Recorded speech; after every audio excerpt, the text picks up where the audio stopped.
Subscribe now and press the bell icon. Never miss an update. समस्त दर्शक श्रोता बंधुओं को नमस्कार। मैं अपने चैनल के माध्यम से एक और स्वरचित कविता प्रस्तुत करने जा रहा हूँ। यदि कविता अच्छी लगे तो उसे अवश्य लाइक, शेयर एवं चैनल को सब्सक्राइब करने की कृपा करेंगे। किसी भी मनुष्य का सबसे बड़ा शत्रु उसके अंतस में, उसके हृदय में स्थापित उसका घोर अहंकार होता है। रावण के मन में घोर अहंकार था, अत्याचारी दुराचारी तो था ही। एक बार अपने इष्टदेव भगवान भोलेनाथ के पास पहुंचा और कहा कि बाबा। भोलेनाथ ने कहा कि बोलो चेला, क्या बात है। रावण ने कहा कि लंका के समरांगण में हमारे और राम के बीच में राम रावण युद्ध चल रहा है। भोलेनाथ ने कहा कि वह तो मैं देख रहा हूँ, कहना क्या चाहते हो। रावण ने कहा कि जो राम के दल में एक बानर है हनुमान नाम का, जितना उसको देखने से भय लगता है उसके कई गुना जो है उसकी पूंछ से मुझे भय लगता है। भगवान भोलेनाथ ने सोचा कि यह तो हम ही को कह रहा है, क्योंकि हम ही ग्रह में रुद्र से हनुमान बने हैं। बाबा भोलेनाथ ने कहा कि तो कहना क्या चाहते हो।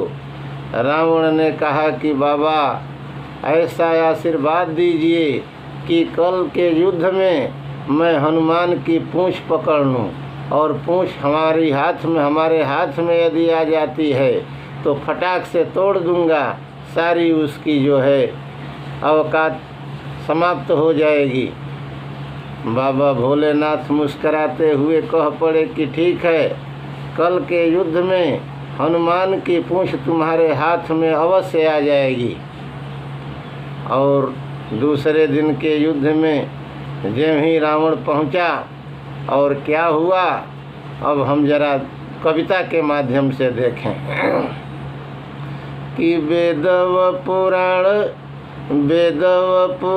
सब बतलाते बात, शिव के ही रुद्र अवतार हनुमान है। शिव का ही भक्त बन रावण ने भक्ति किया, किंतु घोर उसके हृदय अभिमान है। चल रहा राम रावण के बीच युद्ध घोर, पहुँचा रावण लिए गर्व अभिमान है।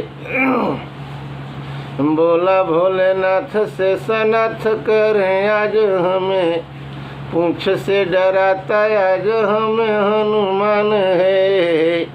जितना है देखो उसे मुझे को न होता भय, उतना तो मात्र पूंछ से ही भय खाता हूँ।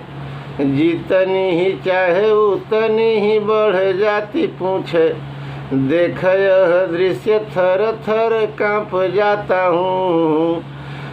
निश्चित आकार नहीं मानो निराधार, कहीं उसके प्रहार का विस्तार देख जाता हूँ। सोने में भी वही दिख जाती मुझे, स्वप्न में भी भय का प्रहार भीननाथ झेल पाता हूँ।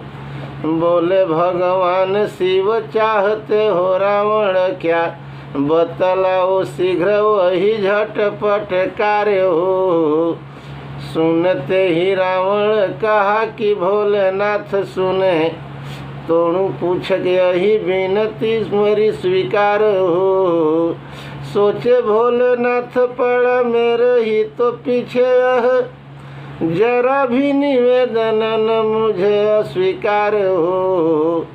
पकड़ोगे पूंछ कल निश्चित ही रण बीच, ऐसा ही तुम्हारे पक्ष प्रबल आधार हो। सुन के आशीष झट रावण चला वहाँ से, पूंछ तोड़ दूंगा कल मन में गुमान है। पूंछ टूटते ही सारा बल ही समाप्त होगा। रावण के मन में प्रबल गुमान है, किंतु नहीं जानता था भोले की ही पूंछ भोले का ही अन्य रूप रुद्र हनुमान है। कैसे भला कोई भी कर सकता परास्त, ऐसी सोच वाला वह रावण नादान है।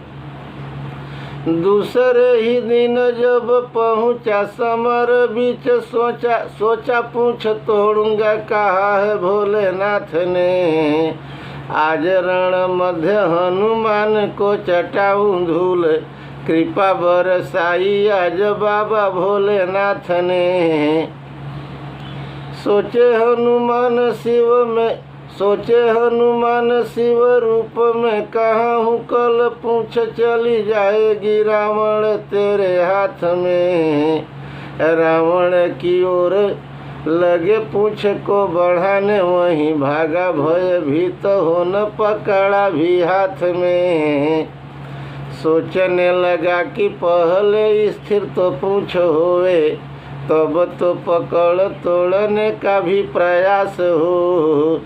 तब भी बढ़ी थी पूंछ लंका में दहन में भी, तब भी बढ़ी थी पूंछ लंका के दहन में भी। अब भी उसी का कहीं आहन आभास हो।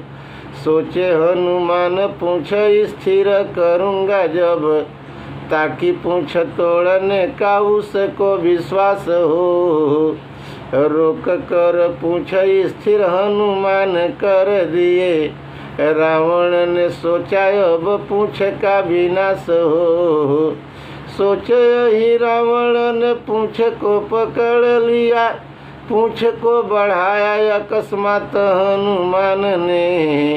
इतनी ऊंचाई तक पहुँची जा पूंछ, तब पूंछ को वरण कर लिया आसमान ने। शीघ्रता से पूंछ बढ़ी छोड़ सकता न उसे, उसको विवश किया विधि के विधान ने।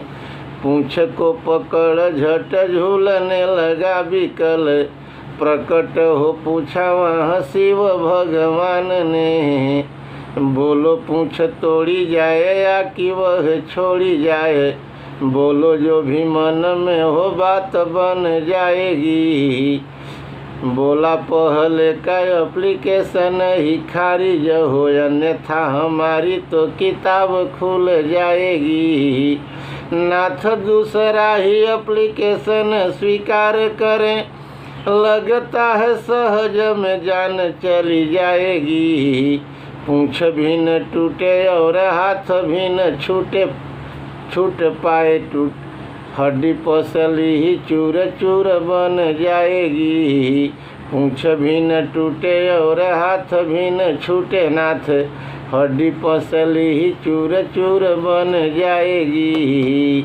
हड्डी पसली ही चूर चूर बन जाएगी।